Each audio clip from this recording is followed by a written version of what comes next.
What's on Your Mind is sponsored by ACC 339 Dudley Road, New Style Radio 98.7 FM, Breakthrough Studios, and Reggae Jam Jam. Good afternoon, guys. How you doing? Hey. Welcome to another program in the series of What's on Your Mind. The program is produced by Breakthrough TV, and I am Carl. And also the program is also sponsored by Reggae Jam Jam. That's the delicious Caribbean meal, so check that out. And as I said, this is a very, very special What's on Your Mind on this wonderful evening. In the studio, I've got with me Mr. Winston Francis. Yes, sir. Yes, sir. Known as Mr. Fix-It. Yes. And also Mr. AJ Franklin. Yes. Chosen few. Chosen few. Let me say welcome, guys. How you doing? Thank you very much, man. Welcome to Breakthrough TV. Yeah, Nice to be here. Good to have you in the studio. Nice to be back in Birmingham Nice to again. be back in Birmingham. When last was you in Birmingham? Way before lockdown. Way before lockdown. Like about two or 3 years before lockdown. Okay. So it is a long time. Yeah. But I must admit Yeah. that every time Frank and I come to Birmingham, we always get lost. Why is that? Why is that? Well, we don't know. We just Even when we have the GPS. GPS, we Still get You still got lockdown. What about you, Frank? When last were you in Birmingham? Well, sometime this year, I was in Birmingham. Sometime this year, yeah. I was in Birmingham. I was doing something up here with a friend. Plus, I come up here sometime and visit Okay. a friend up here. You might even know him to Viv, you know, Viv Allen, really. So. Okay, great, Whenever great, we have great. the time, really, but most of the time, nothing.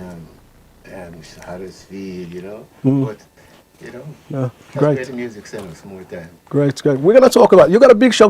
We got a big show coming up tonight, but we're gonna talk about that a little bit more later on. You know what I mean? So you can tell us all about it. And we want to go back into the days. You know what I mean? Back in the days, because what the whole idea of this program is, we want to leave the legacy. We don't get a lot of money for the show. We don't get a lot of things for the show. But what we want to do is to leave the legacy. So your family, your grandchildren, or whoever can go back to the program and watch it and see that was the great Winston Francis, that was the great AJ Franklin, you know what I mean? That was and then this, so that is a whole legacy that we're actually trying to leave there. Right. And you actually started where? At Studio One. Tell me where you started. No, I actually started, as a matter of fact, I got a call from him the other night. I was so surprised and very happy.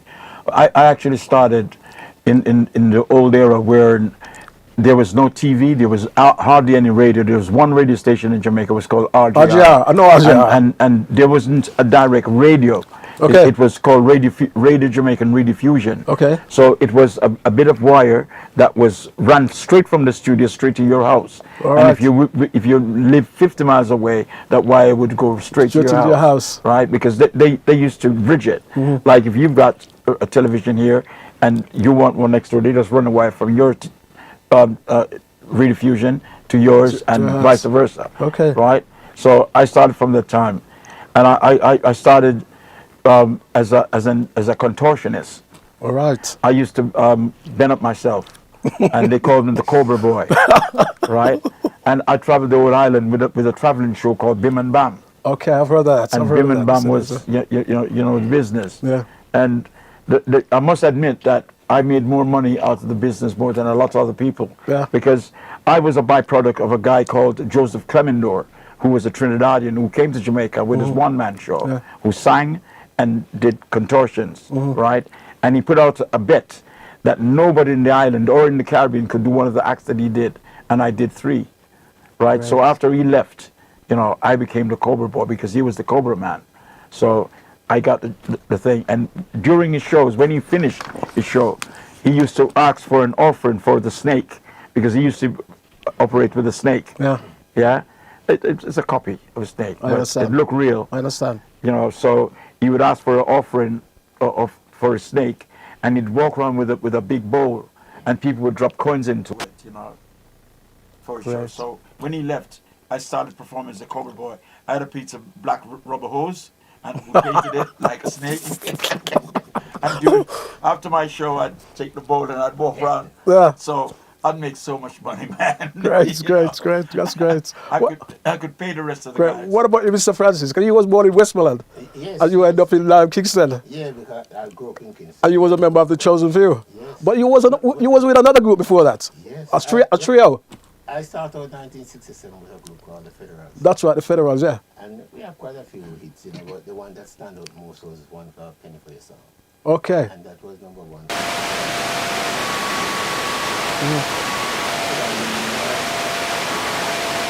His parents was going to America, so as a young youth, you know, he had was to go with his parents. That's right. So myself and Scotty had was to get somebody else and form another group. So I said to Scotty, look, I know a friend called Noel Bonnie Brown. So we link up with Bonnie, and Bonnie said, all right, I don't mind. Yeah. He was with another band too, really, but that band wasn't, you know, all that, you know. So he said, if we link up as children, if we can maybe get it together. So one night we was at some Bureau Club. Okay. You know, when a band was playing there, and Bonnie go and said to the one of the guys that when you take a break, can we, when we go back and do one song with you? And the guy said, all right, come on home the song to me and let me hear what you have. So when we go up there, we can pass on the cards to there. So Derek Harriot's part was from there. Oh, Derek Harriott. He's Great Derek Harriott, yeah. He said, boy, you guys sounds good. Yeah. See what you do now. If you have some time in the week, you come down to the record store and check with me, because it's kind of a bit nice in here to talk about business. So we went down there and they decided to really say, well, yes, I'm going to the studio soon, so get something together, like a song or whatever, so when you get there, you can do it. And funny enough, you know, from there on, it was like history, you know? Yeah. And I know you went to the States and you're chatting about Casey and the Sunshine Band. Oh, yes. Backing vocals for them. So I was also working with King Sport here. Yeah, in Miami.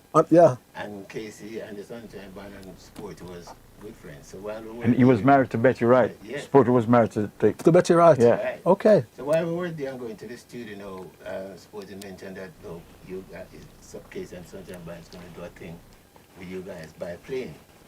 I remember one at a time, the drummer was having problem getting the reggae feel or the dropping it, so Bonnie went down and showed him, and he just get on with it. So it was a part of our thing in Miami, you know? Yeah. Great, great. Tell me about the Studio One, Mr. Fix It.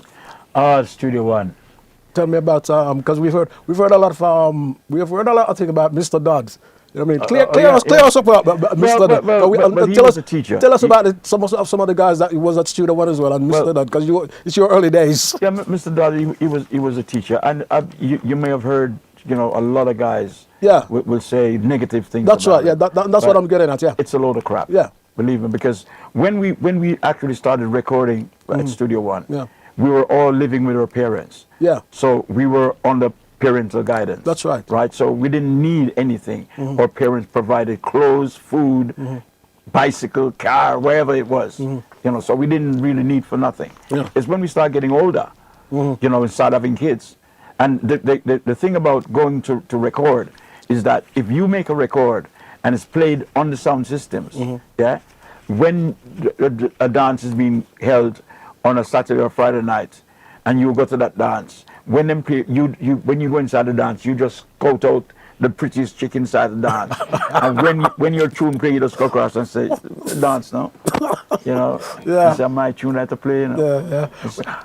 Really? Yeah, and it must have been a great time at a particular time, you know, mixing with all those beautiful. Who came out of Studio One has become such great artists over the years, isn't it? Oh, yeah. The best artist that you could find in Jamaica came out of Studio One. Yeah, and the musician as well, exceptional. Yep. Some of the greatest. Yeah. You know, like the Steppers rhythm. Yeah, it was a guy called Phil Callender. Yeah. And he was Panamanian. He's from Panama. Okay. Just came from Panama as a young kid. Yeah.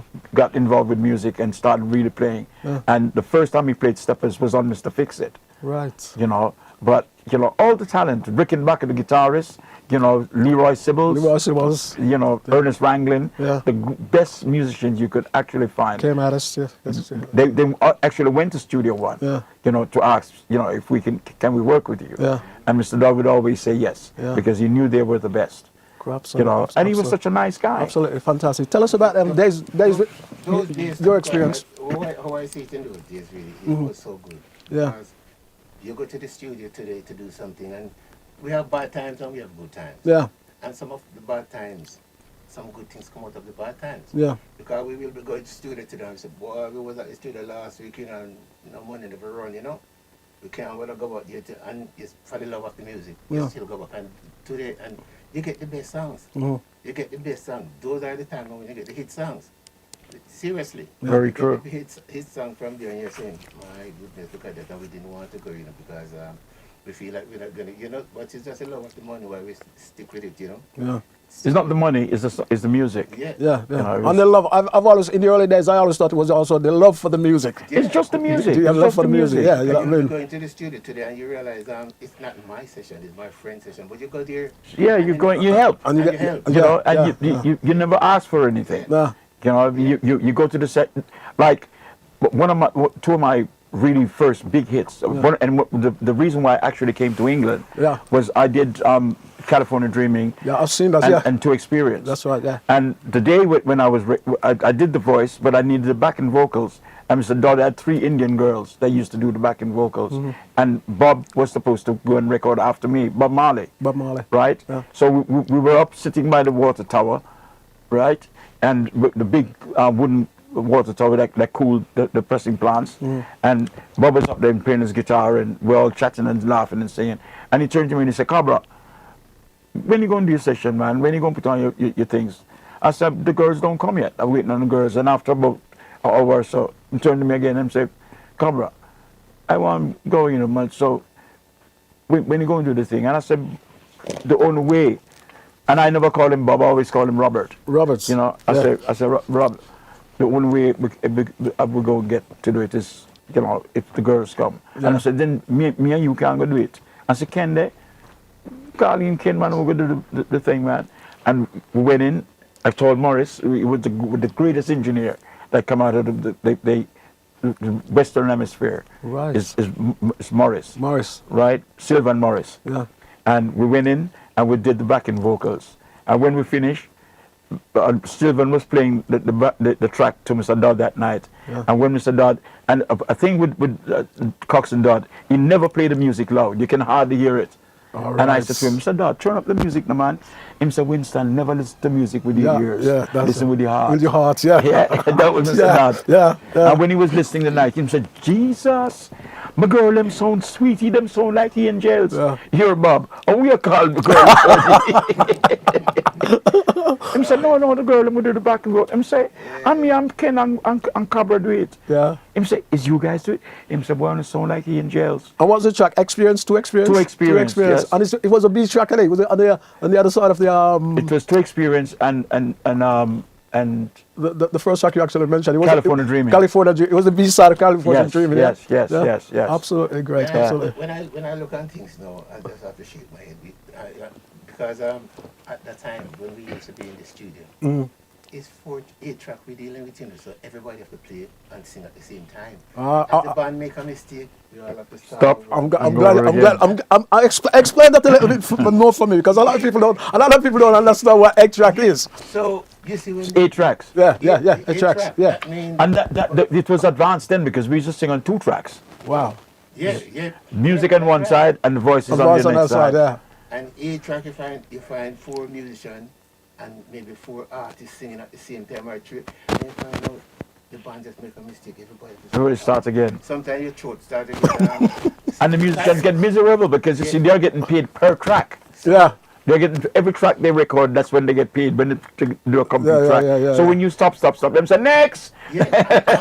And also what they do again. If you notice about the 45, as Winston know, when they play and reach a certain set here, fade it when it reaches, so fade it, Because and just say some of the 45 out there is very short. 145, 160, because 145, maybe 150. Yeah. Don't go 3 minutes because they're not playing it again.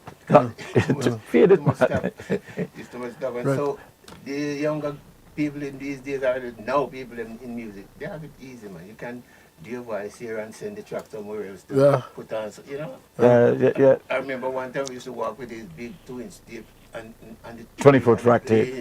And all those things. Now you just put a little thing in your pocket. Oh my God! The whole technology has changed everything, isn't it? I'm telling you. You live in Jamaica. What was it like your first time you come to the UK? What was that like? How was that? Well, to be honest, is that in the 70s? I propose. yes, 71. About 71, isn't it? Yeah. But when I came here, I was living in the States before. Yeah. So when I came here, I freaked out because the policeman never have a gun. And I said, what? And you see it in the States? Well, every cop have a gun in the States. Yeah. And I said, police don't have to carry a gun. And I said, no, man. I asked my brother, I say, so if a policeman arrests you, him say, box down the boy. I say, in America, you wouldn't even think of looking at a policeman because everybody have gun. Yeah. And when I look and I see how easy, and how reasonable people were, I thought, you know what? I like this place. I'm coming back. You coming back? Yeah, man, I did. Yeah. What about your age? When did you come to the UK? Well, 75. 75? Yes. Okay. And it was really strange to me because I'm wondering to myself, 75 was in the Christmas time. Okay. And the place was looking so gloomy and I'm wondering, is this the way it's going to be all the time? But after a while, you gradually get used to it. Yeah. We never really come on stage straight away. We used to come and go, Was your family here? Or you had family here? No. Oh, yeah. No. Okay. No. Okay. But, after coming here, when say family here, yes, I did have an uncle and so on in Bristol at the time, and, and all that. But the first time I come here, we didn't really stay. We stayed a couple months here and then back to Jamaica and then back here. Went to Canada, come back here when we get a record deal. That was it with the Chosen Few? Yeah. When we get a record deal, we come back here. Okay. And, take it from there and just, gradually start to get used to it, really, And how long was the Chosen Few was for? How long was the Chosen Few for? They still are. It's still going. It's still going. Still going, yeah. Even, because even sometime when we went to Milton Keynes? No, when we went to oh my goodness, they to do that. Belgium? Belgium. Oh, yeah. Because we had chosen to went to Belgium to do that show to read. So the guys are still here, Well, not all of the originals. Some of the originals. They passed away. Yeah, because I remember some time ago I used to, cause my brother was a singer, and I remember I used to go to London and everybody was going Chosen Few. Yeah, man. You know what I mean? It was very popular, really. Yeah, it was happening. And at the same time, even in Jamaica, something. The streets in Jamaica, they give the name the streets after the popular artists. Bob Marley Road, Chosen Few Avenue, and Alton Ellis Drive, things like that, because of all the popular artists. So you can see that we're always doing something Positive. there, Good. Yeah. What was you met a very young Bob Marley? What was he like? Those guys. What was he like? Very young guy. Bob was always a nice guy. Yeah. Humble. Yeah. And nice, but don't mess with him because he'll fight. Yeah, I remember Nine the Observer was telling someone about him and Bob catching a fight in Orange Street next to the shop, and they were fighting all day, and blood was flying all over the place, and they fought in the gutter, and they asked Scratch, and when it says Scratch, I heard that Bob and Nine was fighting in Orange Street. Scratch said, "I'm not never fight. Not Bob, just knock it out." And he was. I keep saying this to my producer, but he doesn't believe me. He's not very tall, is he? No, I said that to my producer. Little guy. Yeah, He was a little guy. And Nine is my best friend, but Oh gosh. the truth is the truth, because Scratch said, "No, man, there was no fight. I'm just knock him out." Who was some of the who influenced you in your early days of music? Both of you guys have been artists. What was you listening to? Well, what was you listening to? Was you listening to the American sound, or what did you listen to? Yeah, pure American sound. Yeah. I was listening to the American side when what the producers used to do, like Derek and Mr. Dad and all. They used to come to America, take the records to Jamaica. and take them back to Jamaica. This one, they feel like this one Suit you. Yeah. They make you sing that and things like that, So you go on and go until all of a sudden you start to sing maybe what stylistic would sing or what Temptation would sing, And You just end up doing that. Yes, I know. Because they're the only influence that we had. Yeah. Was listening to the American American stations, sound. And it was good sound.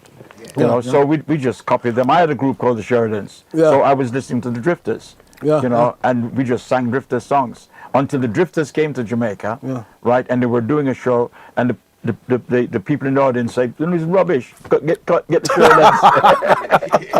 So you guys would have seen the start of reggae music. How was it when that beat changes? How was it?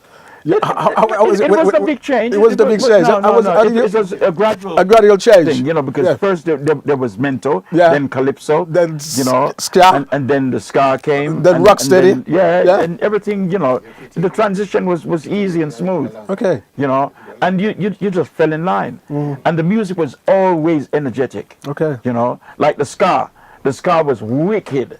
You know, but because the older when the ska started, the people were a certain age, and it lasted maybe like 7-8 years, and the people were getting older, so they couldn't boogie as fast as then. So the you know the rock steady just bring it, you know, music down. So steady down, they call it. you know, you just start, you know, so you cool it down. So, but it was nice, you know, the transition. And then the disc jockey, you know, he was always there to change the mood. Yeah.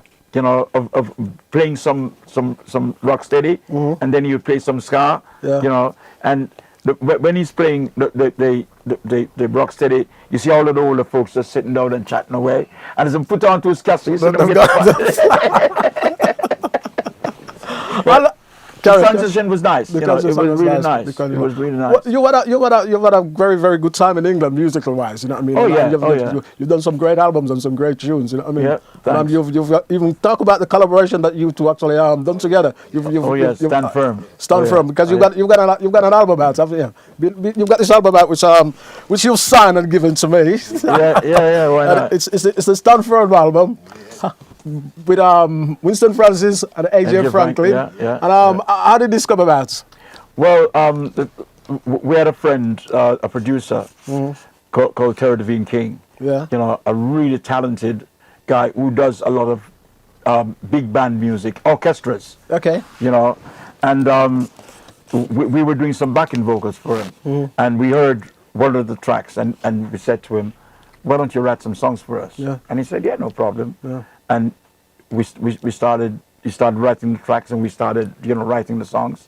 And in no time, you know, about what, 6, 7, 8 months, we had the album, and it blew people's mind. Like, there's a guy who used to be one of the big journalists in London. He wrote that the best album since Bob Marley's Catch a Fire is Stand Firm. Marvelous. You know, and you know, on the front, you see it says, you know, this album contains heavy bass. Be careful. It does. Yeah, I've seen that. Yeah, heavy bass. And so you got Alton Ellis intro on it, isn't it? Yes. Well, how that came about is I gave a cassette. Yeah. Before the album came out, I gave Alton a cassette for him to have a listen to, because you need approval from your peers. Yeah. You know, so I gave Alton a cassette, and he listened to it, and he rang me one day, but I wasn't there, and he left a message on the answer phone.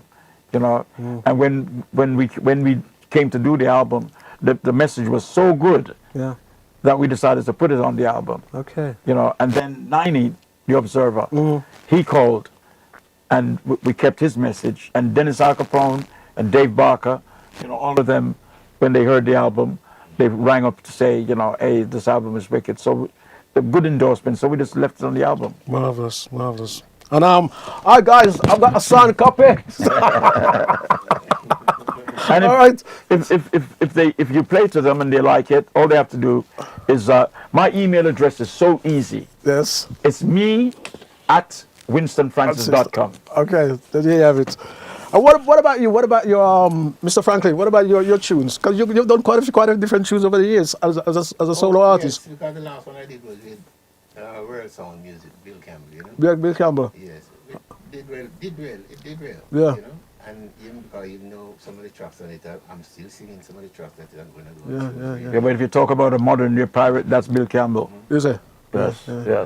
And I know your voices sound even better than back in the day. And that's no disrespect. You know, it sounds better, much better. You know what I mean? As you go along, and you know, it's like wine. You know, mellow. You get mellow with wine, like wine. I do a show, and some people might come back and say, "Boy, your voice don't change." You know, you have it same way, because you see, we are not really drinkers or smokers. Yes. So you keep your voice. You keep your voice, yeah. In a weather, in a time like now, in this weather, we start to get really you're worried sometimes when we're going to do a show because you don't want to get hoarse, you know? Yeah, like this. That's what I keep this on. I didn't even realize I had this on.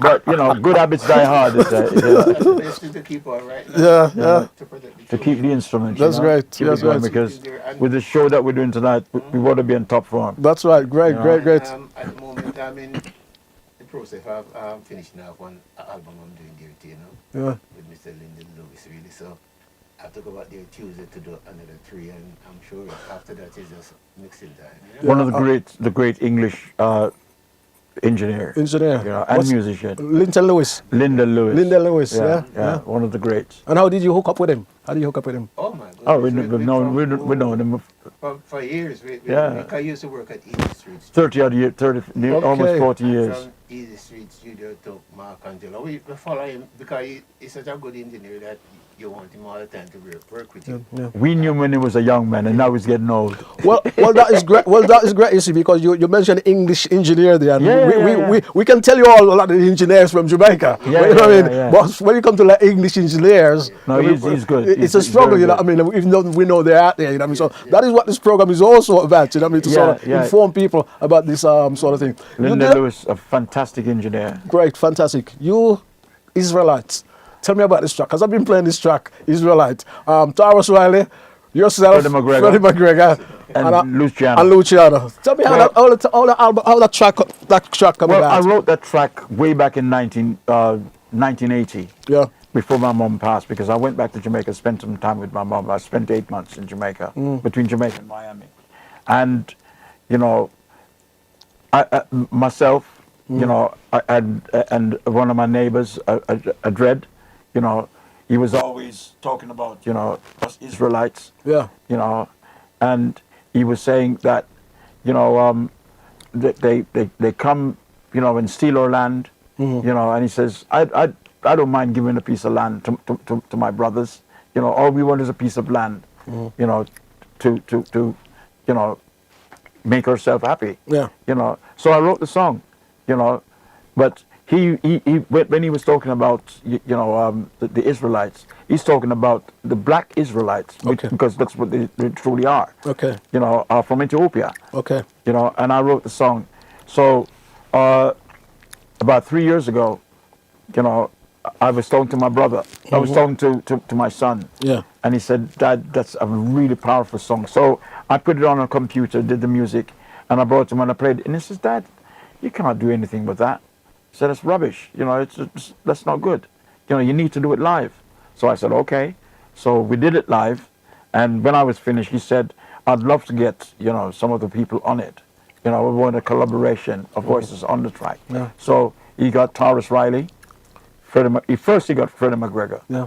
And Freddie McGregor played the track to Taurus, and Taurus loved it. Yeah. And Freddie also played it to Luciana. Yeah. And they all loved it. So he said, could we all sing a verse on it? So we did. And how did you get them to do that? How did you get how did you get them to? Freddie and I are very Yeah. You know, so Freddie just, you know, gave it to him. You know, gave it to Lucci. And that was it. Okay. That was it. You know, because whenever Freddie is in town, you know, and Stingray Records, you know, in London is they are related. They're like cousins. Yeah. So whenever Freddie comes over, he's always, you know. So if he's over, even not to do a show, he would call him and say to him, you know, he would call him and say, Winston, you know, Freddie's in town. Yeah. You know, so and to me, one of the first guys to make a hit out of Mr. Fix-It was Freddie on his Big Ship album. You know, when he sang Mr. Fix-It. Yeah. You know, so I was very appreciative of that because the royalties from that was fantastic. You know, it made my band manager very happy. Great. So, you know, Freddie is such a wonderful Yeah, he's guy. a wonderful artist. I met him. I did an interview with him. It's out there, still on YouTube. But we did an interview at the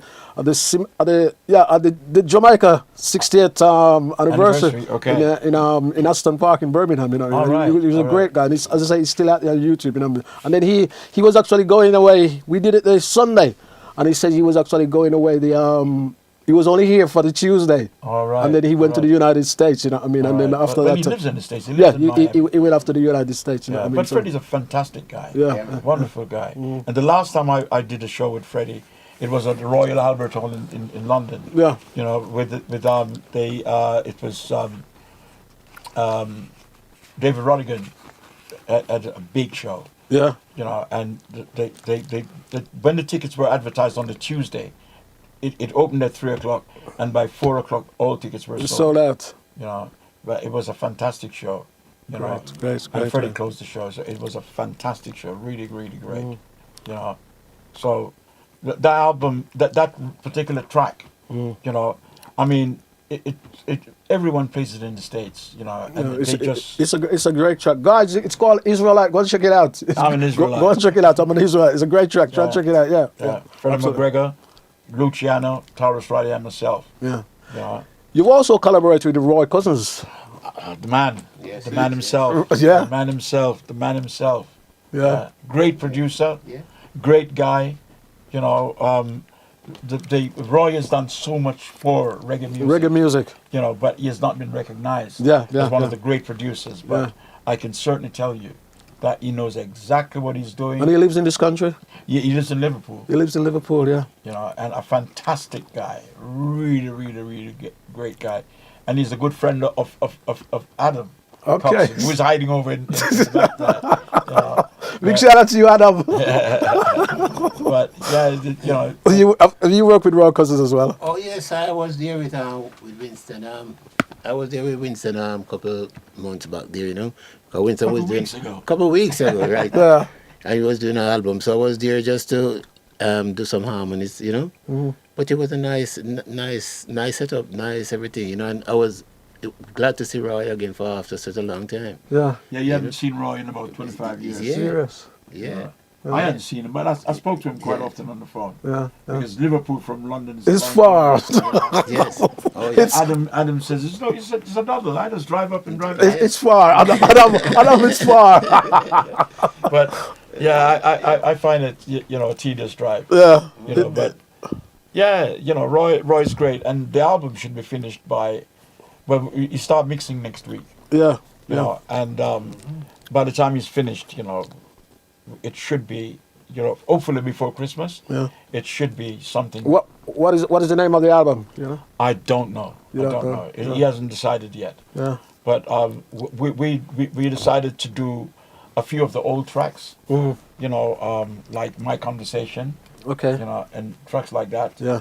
You know, so it was a step back in time. Yeah. You know, and he said to me, Winston, you missed out on a lot of the part of the Jamaican era, and I want to take you back into that. Mhm. So I was very grateful. You know, Fantastic. so I'm really looking forward to hear the album because it is good. That's we, great. We really did some great things on it. And he said that he wants to bring Frank in to maybe do an album with Frank later on in the year. So Great. That's I'm great. looking forward to that also. Oh yeah, man. Looking forward to that, you know, because you know, it's music business. Yes. And sometimes you don't know who you might be at with this company and nothing that happening, you know. Yeah. And you just do one thing over there, and that's what make you your name, you know. Yeah.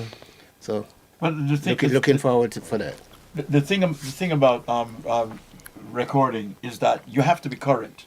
Yeah. Yes. You know, if you're yes, not current, you ain't going nowhere. Yeah. Yes. Yeah. Yes. So you need to be current. Yes.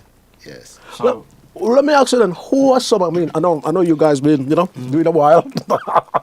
Who are some of your greatest artists who inspired? Who are some of the artists that you really, really like? You know, in reggae feel or wherever. wherever, you know, I can go back to people like myself, and I'm fairly young. I can go back to people like Sam Cooke, Aretha Franklin, and all those guys. Well, That was my Yes. because Mr. Dodd.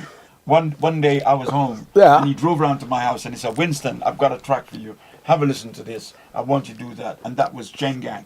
Wow. Sam Cooke. Yeah, yeah. Mhm. When I talk, when I talk on the radio and I play a track, I always say I'm listening to the track what Winston Francis used to listen to, what he learns from. You know what I mean? Or what Bob Marley used to listen to. Yes. You know what I mean? Or what Bonnie Wailer used to listen to. You know what I mean? That is true. That's what I always say. That is true, because when you look at things like in the early days, Yeah. we just sing over songs really. We wasn't in writing. Yeah. We wasn't writing in the songs. We're doing covers. We're doing covers. Yeah. You know, and funny enough, some of the covers, most of the covers that we do, is them a hit for us. Yeah. Was hit for us really right now. Look on You're a Big Girl now, stylistic. Yeah. And we do that one so long. And right now, actually every time I go on stage, they'll ask, You're a Big Girl now, Ebony Eyes, Queen Market. And those songs gone way, but you see, they live on. Yeah. Yeah. You have some, you have have some to be songs current. right now really that people do and they just here today and gone tomorrow. Those songs live on, really. Right, let me ask you, what is the, stay with the mic for me, what is the advantage and the disadvantage of doing what you do? It's a big question. Yeah, it's a big question. You see, what I like with what I do really in a sense, when I take a step, when I look and find myself all over in America or in any other country, and I look at it and I say to myself, you know something, is reggae music get me here, you know? Yeah. It's not a friend sent for me. Yeah. So I always have to give respect for the reggae music, to be honest with you. And that's one of my big, you know, because to be honest with you, a lot of people up there would love to really do half of what you're doing or be in the position of, you know. Yeah. But I have to give thanks to reggae music all the time. Yeah. Because you go and do your shows and you can come back. Some people come back and you can buy a car, you can buy a house out of it. You can set up your company. And so, you know, that's my biggest advantage right now with what's happening here right now. Fantastic. Winston? Well, for me, actually the same thing, but for me, being on stage, entertaining people, because I've had so many experiences, you know, with people coming up to me, you know, after the show or even before the show and said, you know, the last time I saw you in Hanover in Germany, you know, now you're here in Holland, you know, and you know, at the time, I remember one particular woman. I hope she don't see this, or if she does, I know she'll be proud. You know, I know if she sees, she'll be proud, because she came up to me and she said, a friend of mine brought me to see your show, Winston, and she said, I was so down. I felt suicidal. Wow. Yeah? And she said, when I saw your show, I got so emotional. She said, believe me, you saved my life. Great. And it really touched me, you know, to know that because of music, you know, you've saved someone's life. And she said, Winston, it's not me alone, you know. She said, you don't know when you're doing a show at night, when you talk to people. She said, you heal them, you know. And for me, that is the greatest thing, to know that I'm out there helping people, you know. And I swear to you, I'd be working in Amsterdam tonight. Tomorrow I'll be in maybe Potsdam in East Germany. And I look in the audience and I see the same people. You know, they follow me all around. You know, and to me, I'm giving them comfort and happiness. They're putting bread on my table. You know, but at the same time, I'm giving them love and I'm getting love from them. So it's one of the greatest jobs in the world. And it's still a great enjoyment to you. It is. There's nothing better than going on stage and entertaining people, you know, and somebody, you know, coming up to you and says, I bought your record, you know, and if only I brought it today with me, you know, if I knew I was going to see you, I could ask you to sign it. And I said, get me a piece of paper and I'll sign it and you can stick it on. Great, you know, fantastic. but you make an effort. That's great. You know, Yes. and like Frank and myself, anytime we put our email out or our telephone number, we will not get a telephone call from someone and tell them we're too busy. Right. You know the reason for that? What? They are the ones who put the bread on the table. So you got to appreciate them. That's great. You know, That's great. and it's not a 9-to-5 job; it's a job. It's a job. So it's always ongoing. It's always So ongoing. whenever I see my fans, or I don't say fans anymore. I say my family on the street. I always recognize them, and if they recognize me and I didn't recognize them, I'm honored to meet them. So anytime you see me, guys, stop me, say hello, because I want to say hello. Right. Right, so you're in Birmingham tonight. Yes. Tell us about the big show you're doing. What it's called, the Veterans in Action. Yes, Yes. Veteran is in action, and I would like all the people who listen to the radio to come out, you know, and support it, really, you know. Yeah. And they'll get a good show, really, because we'll sing some of the new songs, some of the old songs. So Yeah. you know, we're looking forward for that. That's great. Yeah. And one of the promoters is Alton Ellis's son. Right. You Is know, it Troy Ellis? Troy. Troy yeah, Ellis, yeah, isn't it? Yeah. Troy. And the main reason why I'm here, I've got a show in London tomorrow night. Wow. And I've got Dennis Bovell. His mother passed away, so I'm going to the funeral tomorrow. Okay. So I've got a really heavy weekend. But the reason why I'm here tonight is because it's Alton's son. Yeah. You know, and I want to support Troy. Yeah. You know, because he's a good guy, just like his dad. Yeah. You know, That's great. Chris is also a lovely kid. But you know, if Chris called, we would do the same. You met Alton? Alton? Yeah. If I miss him? No, have you met him? Oh, man, Tell us. Well, I got to ask. Tell us a little about Alton. That was a daily run, man. Is it? I knew Alton, you know, from Jamaica. Yeah. You know, Yeah. I remember, you know, I'm in Jamaica and Alton had a Triumph sports car, little small Triumph. It looks like a toy. Yeah. And it was automatic. And the first time, you know, I wanted to buy some patties from Bruce's. And I said, Alton, lend me a car. And he gave me the keys. And I was trying to change the gears. I said, it's automatic. This is crazy. And I said, Alton, what kind of car is this? And he said, what do you mean? I said, it's automatic. It should be a standard shift. He says, Aunt Winston, car must drive themselves. I just love Alton for his one-liners. You know, I remember again. You know, he's got a son in Jamaica. I can't remember his name, but he was a big guy. Yeah. Can't remember his name, but he was really thick, muscular. You know, he was always fit. And one day, I'm standing on the steps. You're on like the it's at like it's not a balcony, but it was like 3 steps up and it's long, and that ran the full length of the studio. And I was standing on the steps because I just came back from Bruce's. I had a bag of patties in my hand, and this guy rode up on, and he had on one of them athletic T-shirts, you know, with the big cutout back and just the 2 straps. Yeah. And he rode up on this bicycle, and he said, "Oh, Bedford." And I said, "Yo." He said, "You know the man Alton Ellis?" And I said, "Yeah." He said, "Just see if you can find him and bring him out here for me, you know." And I said, "Okay, man, I'll see if I can go find him." And I go and I say, "Alton, a big thick guy outside to look for you.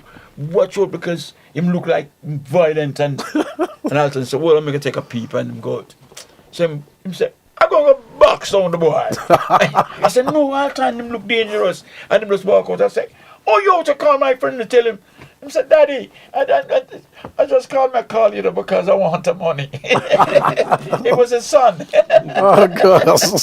Mr. Franklin, what is your experience of Alton? Tell me your story with Alton. Because It's just every day, you know, going around in GAU, because the thing is this, Alton and Winston was more at Studio One. Yeah. Right. I was more with Move On Group, their career. Okay. So we were down King Street, there uptown. And it's like we have to leave from down there, go up to Studio One sometime and link up with them up there, you know. When you look at some of them was all living in the yard at the side there, putting on pot, cooking, you know, and all them something. Yes. It was great. It was great, The you know. atmosphere was fantastic. Because how I get involved in doing doing a few songs for Studio One is one day Mr. Dad passed. I was at Tarrantine Bridge there at a traffic light, and he drive up beside us and he said, "Hey, you guys don't really sing for nobody else more than Derek Ariel." Yeah, and we said, "No, I'm sorry, that one day we'll come up." He said, "Look here, no. When you coming up here, fella, look for me." And Bonnie said, "Well, we'll pass up there with that tomorrow, you know." And all right, I'm looking for you guys tomorrow, you know. And we go up there, and when we go up there, he said, "Look here, what are you gonna do for me now?" And Bonnie said, "Why? We have a song, you know," said that, but we like it. Him said, "Oh, don't worry about it. I'll get the guys in by the next 2 days to really start the Hawks Brown and Glady and piano, Leroy, Sybil's bass, and guitar. Jackie me too. And so we go up there the following day. Bonnie said, "Let me just do this song and Break Your Promise." And funny enough, we do Break Your Promise, and we have a pressing plant there. Yeah. It was out in 2 days after that, and was, Wow. and was big On the radio. and the radio, radio. big. So that I remember Scotty was saying to me one time, "You listen to the radio lately, Break Your Promise playing, you going on the chart, going up to number 1 if you don't mind sharp, no, you know."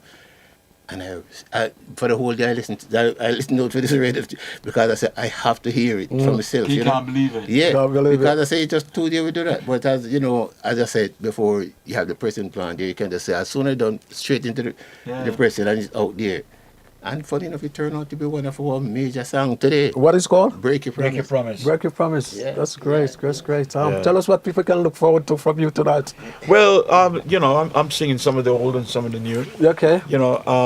Because that's what a lot of people look forward to. Mm-hmm. And you see, like I said before, you have to keep recording. Adam spoke to me yesterday, and he was calling out some tracks to me Yeah. that I recorded. Some really, really, really beautiful tracks. Yeah. And I really don't push them. Are you gonna do some of those tonight?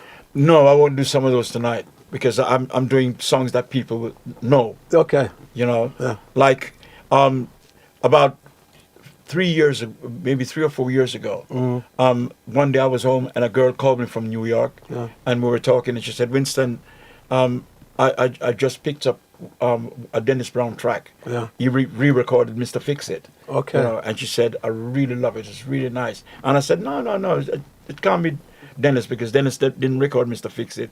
And she said, "Yes, he did." And I said, "No, doll." She said, "Winston, I'm going to send you the album. It's called At the Foot of the Mountain." Yeah. And sure enough, she sent me the album, and when I played it, I heard Dennis singing Mr. Fix It, and I was so touched that I decided I have to reciprocate, right? So I re-recorded his Here and Now, yeah? Yeah. And because it's 90 Observer who actually wrote Here and Now, Okay. and I re-recorded it. And wherever I go now, people are always Asking for that. please sing that one. And I had it online, and like I was showing Frank tonight, I sang Here and Now, tonight on Saturday, because Millie Small, they had a blue plaque. Yeah, I spotted that. Right? I spotted that. Yeah. And it had 169,000 hits. Wow. 169,000 hits it had, right? So you can understand how powerful that song is. So I decided I'm going to sing that tonight, and songs like that. Yeah, and you also be celebrating the Windrush generation as well, aren't you? Of course, Yeah. of course. Yeah. And guys, the Mr. Francis and Mr. Franklin is at the 8th Suite tonight, which is in Birmingham, and it's actually called Veterans in Action. You can still go there, and go and have a great time. Yeah. Yeah. And I always like Birmingham because the first time when I came to England, they had me doing cabaret, and the first club in the Midlands that I worked was a club called De La Dolce Vita. And that was at the Bull Ring. City Centre, yeah. City Centre, I know the building is still there, but the club is nowhere. There's no longer there. The beautiful club. I know where it was. Yeah. Dolce Vita, yeah. Oh man, I spent about 6 weeks there. It's like near the Queensway, what they call the Queensway, yeah. Yeah, the first time I worked there, I stayed a week, and then I went to Hull, then I went to Leeds, then I went back to London. They were called the Baileys clubs, and it was the Bailey circuit. So That's you right. had to keep doing. You do the circuit, yeah. Yeah, so it was 1 week on, 1 week off. So after the fifth week, they asked me to come back to the La Dolce Vita. Okay. And the managers were so good, and the women that came there were beautiful. So Let me ask you that before we sort of wind it up. Anyway, what events coming up? What events you got coming up? And what events coming up? And I'll like the same to you after that, sir. Well, most of my shows are always on the continent. Okay. Most of my shows are on the continent. You hardly see me in London. Serious. You always see me in England, because I've got bookings on the continent right up until 2026. Wow. So you're I've got busy. 3 years, You're busy, man. Yeah, very, very busy. Yeah. Every other week I'm on the continent. Great. But it for me it's just great. But I don't do long distance flights anymore. Okay. So I get, even though I might get flights to Brazil or Argentina. I've worked in Argentina about 4 or 5 times already. Yeah. Because some of the greatest reggae bands you'll ever hear are in Argentina. Argentina. I'm telling you. Wow. Fantastic. And the people know the songs. Every song you sing, they know it. And they speak Spanish. But I'm getting kind of, timid when it comes to long flights. To flights, Like Dennis Bovell called me on yesterday, and I said, I've been trying to call you, man. And he says, I just came back from New Zealand and Australia. And he said, it's a 26 hours flight. Wow. I said, no, man, I couldn't. I ain't doing that no more. That is you know? right. Yeah. So That I'm is not a- taking long that is- distance flights anymore. Right. You know, I cut down on it. Yeah. I don't want my wife to know, though. 'Cause What about you, AJ? Any events coming up? Well, tell us about any events coming We up. have a few, but most of them is not confirmed. Okay. So I'm still on he's got just like me. Yeah. You're on the continent as well. Yeah, yes, and there's one from the 9th, which Troy arranging at the moment, of February though, So Okay. we have few things, but some of them don't confirm as yet, So, but I'm sure. So the trips on the continent, because Yeah.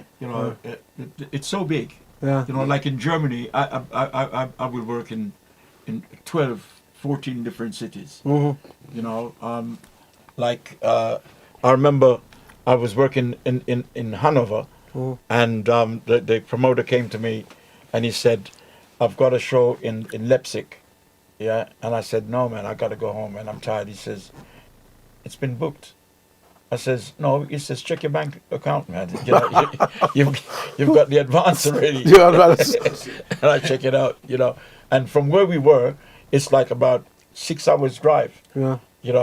Because you can't fly, so you have to drive. So, but I love working on the continent because they are such good people. The hotels are nice. The people, are so nice. Yeah. When you get to a venue, you'll see like 3,000-4,000 people, and when you're walking through, every single one wants to stop and have a chat with you. Right, absolutely So right. and you feel like it's your family. Yeah. And you get so many kisses, man.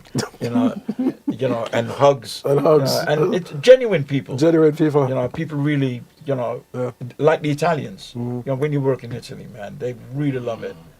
So Great. yeah, it's great. Great. Guys, we're going to wrap it up. Okay. And I say you're at the 8th Suite tonight in Veterans in Action. You know what I mean? Yep. And, We're going to tear it up for you. You're going to tear it up, yeah. Honestly, you got to rip it off. Yeah. So all the old fans that that we used to be here in Birmingham with, come on out tonight Right. and see us because we'll be there. Great. Doesn't matter where you are, come on out. Forget about the rain. You don't have no earthquake, so come on out. Right. Mr. Winston Francis, Yeah, let me say yeah. thank you, Oh, sir. thank you for having us. Thank you very much. Yes. Thank you you very for much. having us. No, Thank you're you. welcome anytime. Thank Let me you. say thank you very much. And enjoy your show tonight. And look after we will yourself do. and take We care. will do. And you're always welcome when you're back in Birmingham. Yes, sir. Yes. sir. Yes. sir. Yeah. Thank you so much. And let's thank your producer also. Yes. He does good. He does really good. Right, You know what I mean? Let me right. say thank you. I also want to say big shout out to you, Adam. big respect to you for allowing this to happen. Right, guys, there you have it. It's another What's on Your Mind. Thank the great Winston Francis. These guys, you hear me mention giants of music. You hear on my radio program, I always mention giants of music. Giants of music, Mr. Winston Francis. Giants of music, Mr. AJ Franklin. We are giants of music, yeah? So when you hear me talk about giants, that is what I mean. Let me say thanks for tuning in to Breakthrough TV. And we'll be back here next week with another What's on Your Mind. Alicia Scott, a reggae singer from Wales.